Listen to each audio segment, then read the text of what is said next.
So Dynasty, what's good? Good. How you doing? Good. It's good to see you. You too. And really appreciate you taking a little bit of time to chat a little bit. Let's start with your name. So Dynasty The Artist, 510. Mm-hmm. So what does that mean? Where does 510 come into it? What's the whole story with that? Okay, so I'm from West Oakland. I am from 1212 7th Street, and that's where the 510 comes in. Because it's like we had my parents from the Bay Area, we had lost my grandma. And so we had to move fast. It was just a tragedy because she was murdered in the streets of Oakland. So I kept the 510 name with me to remember her and to remember what she did for the city of Oakland.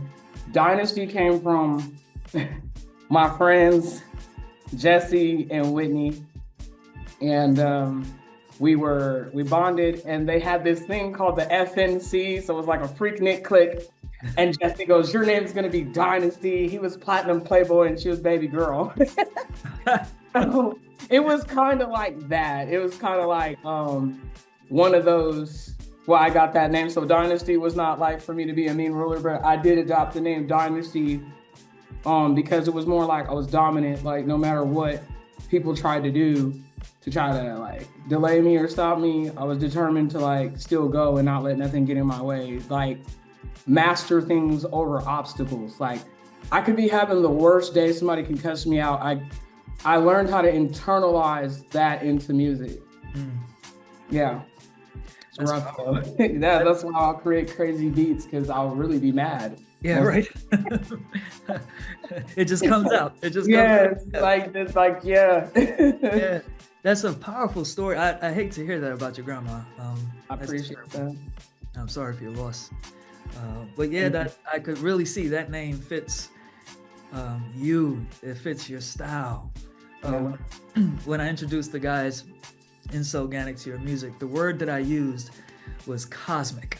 Oh, I like it. Like it's just like from another planet. I just love it. It's rich. It's inventive. So I think that goes with what you were saying about yourself. Yeah. Well, yeah. I appreciate that. Hearing that from somebody else, I'm very humble. So it is like I know a lot of artists talk they mess, but me, I'm more of a person that if you such as challenge, like you doubt me, you just say you doubt me, and I'm like really over it, I'm going to make you regret your doubt. I'm going to work so hard to make you literally feel stupid. Because like it's something inside of me, I don't know what that is. It's like a warrior. It's like an alter ego, whatever it is. It's really coming out of my emotions. It's coming out of my anger. When you start a piece of music, so it comes from your emotions, it comes from inside. What's typically the first thing you do? Do you start with some chords? Do you start with some beats? What's your process? It depends. Like if somebody's starting war, I'm most likely gonna start with a beat. If I'm in a sad, sorrow, pain, you're gonna hear the organ mostly. Like an organ is not always sad. Like the last organ song I think I put on there, which I found this Louisiana rapper, but that song was from the pain of me remembering my two piano teachers who never really got to teach me piano. And it's sad to say that is because I learned from Parker this guy's name was Parker. He passed away. Both of my piano teachers passed away. So they never got to see how fully great I was, even though they knew, like they just would know.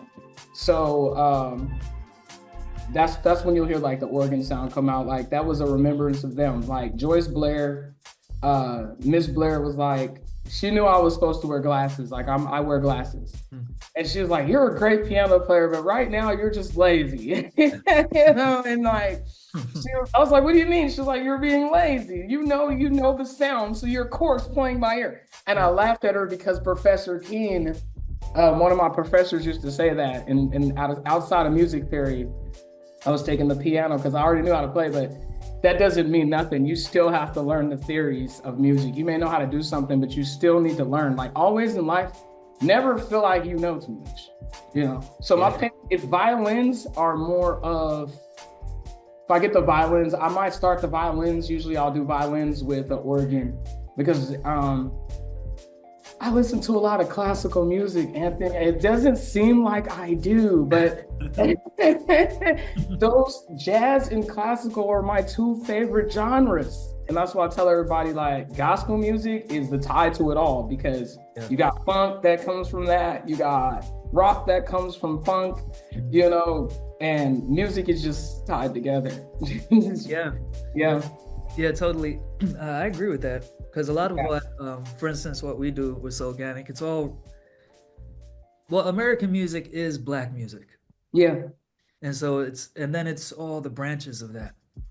Yeah. So if you go back to the beginning, then you can just follow all those little streams and rivers and find some beautiful, amazing places to experiment and express yourself.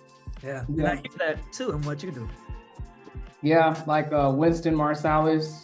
A lot of people don't know, he really inspired me. Winston Marsalis owns a classical jazz band. A lot of people don't know that about Winston Marsalis. It's crazy because he was like the first classical jazz band. And Phil Woods, a saxophonist, and Coleman Hawkins, a tenor saxophonist. But those were when I was doing saxophone and when I was doing jazz back then, before I even decided I'm going to create my own beats, because honestly, I would just rap back then or sing. I didn't do beats. What pushed you into beats?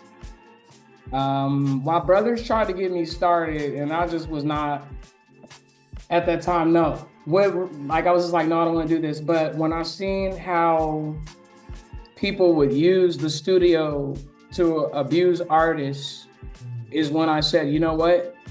Because like, there's sounds that a lot of artists do not like, but a lot of producers will try to force that on them. And it's like, there's a sound in my head and these people cannot duplicate what I have in here. And so that also made me say, I have to do this by myself, because not only am I a creator, they don't understand what I'm trying to create, and it's stuff that needs to come out of me. So that's what made me get into beats, like seeing how I used to come to the studio and people would just try to get me to go to the studio because they wanted to hang out with me, because they're like, but you know, guys, you know what I mean? So they're like, oh yeah, she's coming. We never get to the work. Right. Everybody's just sitting in a circle, sipping and smoking. And I'm just like, we're never on the work. So when I had so much delay, so much procrastinations, I'm a self-sufficient, independent person.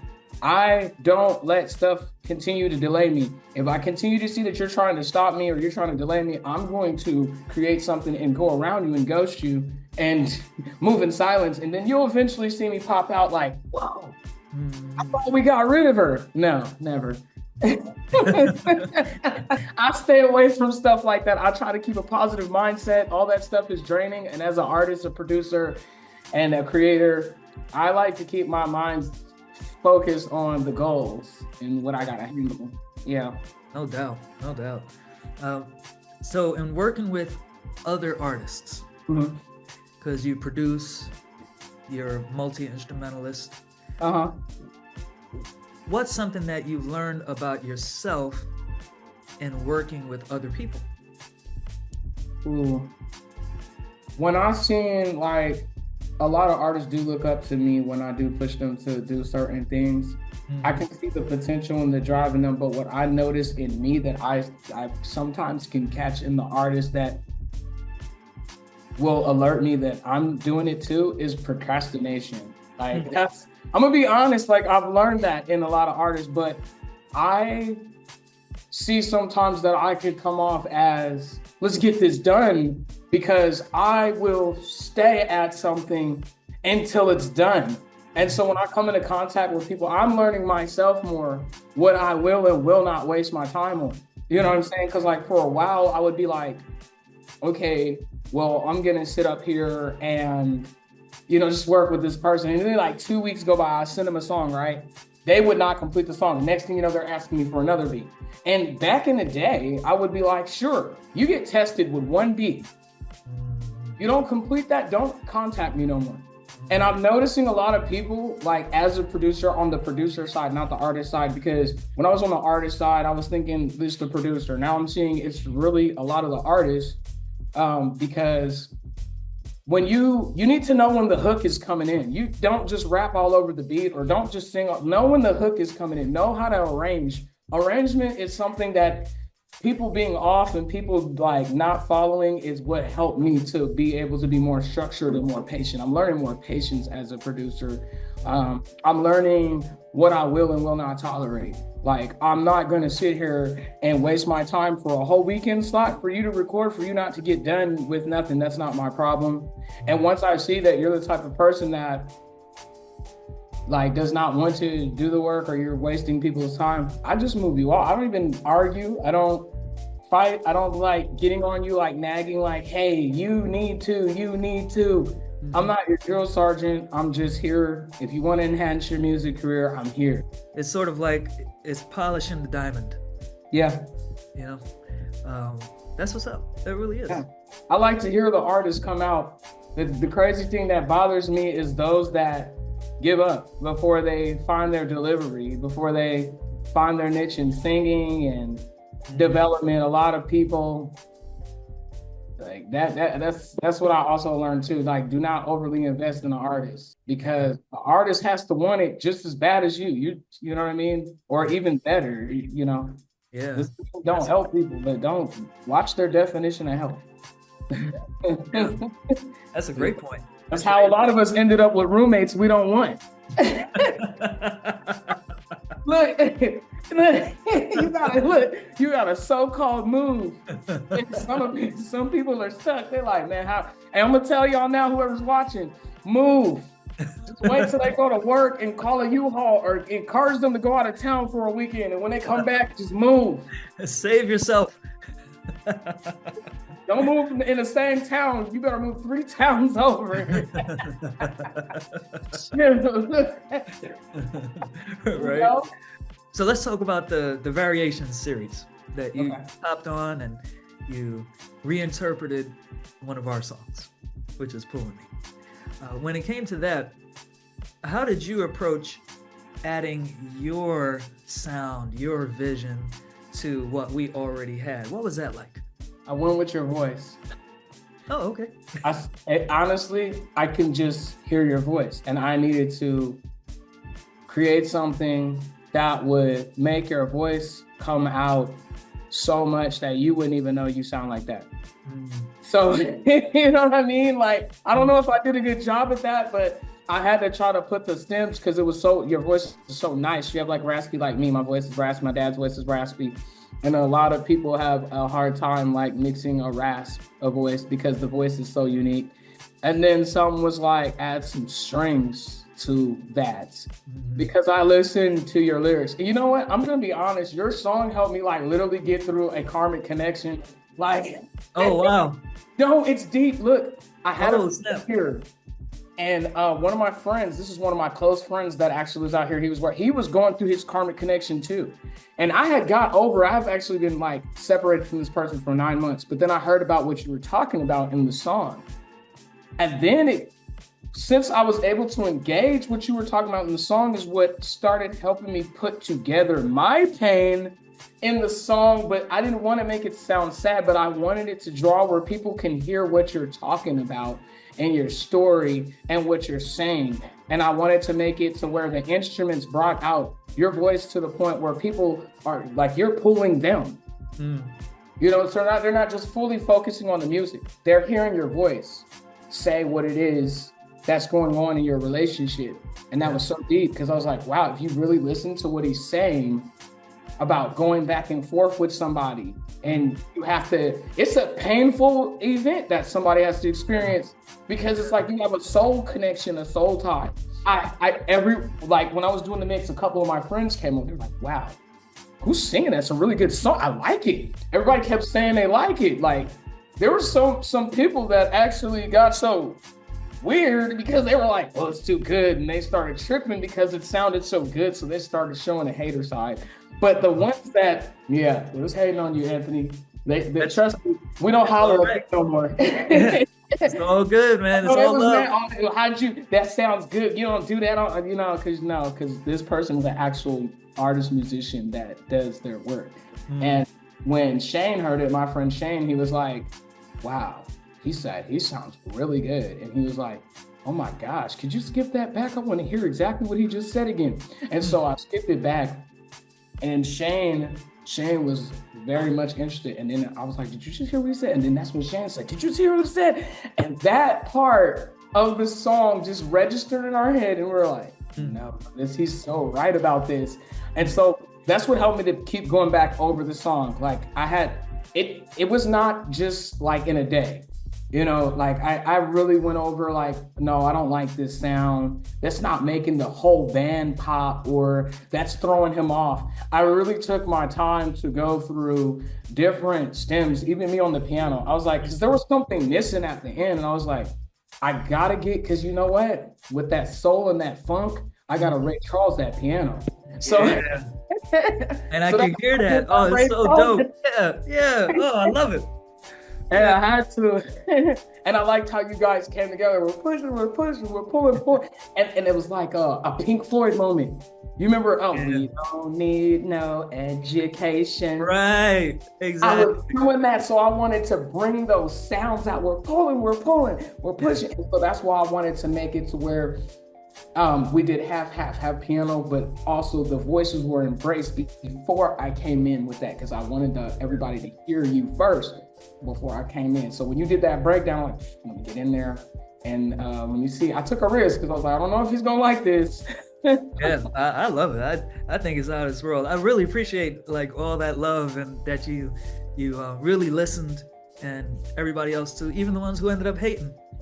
Yeah, they had to listen. You know, we always get haters, Anthony, because people are not fulfilling their purpose. And when they see somebody is fulfilling their purpose, all they can do is talk about it. And I've seen this over the years in the industries and music, when they see an artist that is getting recognition, you know, like you, such as yourself, a lot of people do have something to say, but it's an internal thing within them, because that's the way it works. But when people see that you're working hard, and you work hard, you guys work hard too. It's very rough for the band, because I used to listen to Soundgarden's B-tapes, you know, when Soundgarden used to. Oh, yes. But yeah, so Chris Cornell, that was one of my favorites. One More Time Around, The Day I Tried to Live. Yo, man, I love that song. Yeah, that's one of my favorite songs, The Day I Tried to Live. Yeah. And if you listen to, I'm not sure if you heard the rehearsal tape, where it shows for hours on the rehearsal tape they were going over it. So I said, people don't understand the space a band needs and why bands can get into it, because y'all need space. And people are so don't understand instruments. They're like, I don't want it over and over again. I've grown up with that, growing up with the guitar, growing up with the bass guitar, playing more than one instrument. And my father was out of town traveling, so it's like if I would have been with him, he wouldn't care, because he's a musician, like he did, you know. But my mom was like, no, not hearing this all day. I remember one time I came home and my electric guitar was gone, and oh no. My dad went and got me another one though. But but she didn't understand the dynamics of practice makes perfect, and that's why I said I think it's awesome that you guys, you know what I mean, work together like that. And how long have y'all been together as a band? I never asked you that. Yeah, as a band since 2005. Man, give me some dab. You guys rock. No, for real. I've done studies on bands, and to hear something like that, man, that's amazing. That's some family stuff. Yeah. Yep. I mean, we've been playing together so long, sometimes we don't even have to say anything. We just start playing. Yep. We look and we know what we're gonna do, you know. So that's me and my father. They don't understand. He's in Calaveras County, the country, and I used to go up. I'm in Georgia now, but in California, I used to go up every weekend and be with my dad. I'm daddy's girl, and I would come in there and I would pick up and I'd start jamming with him. And my stepmom would tell everybody, leave them alone. They're spending their time. And we would be in there for a long time, and my stepmom would never trip. She would be chilling with my kids with like at the time with that. And I was so happy. I was like, wow. Yeah. Cool. I think that's beautiful, because that's a way of communicating. Yeah. And sharing a space. And then, man, then that's your dad. So that's another level to it. Like, nobody could take that away from you. Like, that is, you know. He's my biggest inspiration. Honestly, I love both my parents. And he used to always catch me run up at a church, press a few buttons and run. Press down a few keys and run. And one day he was like, I think it's time for you to try the piano, because you keep trying to play my keyboard. That's wild. I know. Yeah, but you have that bond with your pops, and that's outstanding. Yeah. Out of this world. Yeah. Okay, last question. So where can people go to hear all of your creations? Oh, they can go to every platform. I'm on Amazon Music. I am on YouTube. Just type in Dynasty the artist 510. Yep, and also go to Instagram would be Dynasty the artist 510. On TikTok is Dynasty The Artist because someone stole my name. So I had to use DA like we in the hood. So, and sometimes you just got to take it there. Thank you so much. You are awesome. You are the truth. I'm a huge fan, and thank you so much for working with us. Huge fan of yours too. I love that guitar in the background. That's a perfect setting. Right on. All right, hold it down. Peace. Have a good day. Bye.